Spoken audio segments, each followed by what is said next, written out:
Next at 10, the popular Cash for Clunkers program potentially putting area charities relying on vehicle donations in park. News 3's Maria Guerrero joining us with this story new tonight since 6. Maria? Yes, Eric. Well, when vehicles are donated to Rawhide, kids in this program, they actually fix them up and they sometimes even bring them in, or they sell them for money to keep this program going. Now this group and other charities are waiting and hoping the federal program doesn't crush their mission.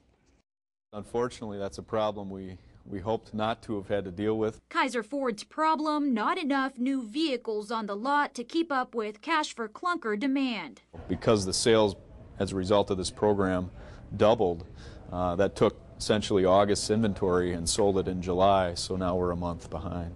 As Kaiser tries to keep up with people turning in the keys to their clunkers for a new beauty, charities like Rawhide Boys Ranch see a potential crushing effect. We recognize that as cars come into the program, the government has mandated that the cars be destroyed. And we know that generally as a percentage, certain people would take an option to donate to Rawhide, and that can't happen at this point. Kaiser Auto Group is one of 200 drop-off sites for vehicle donations to the nonprofit Helping Troubled Boys.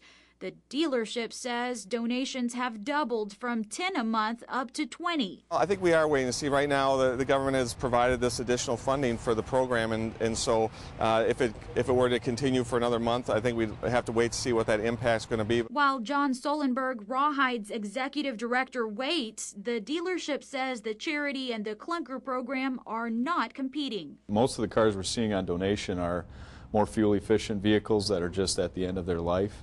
So they wouldn't have qualified under the Cash for Clunkers 18 mile per gallon minimum.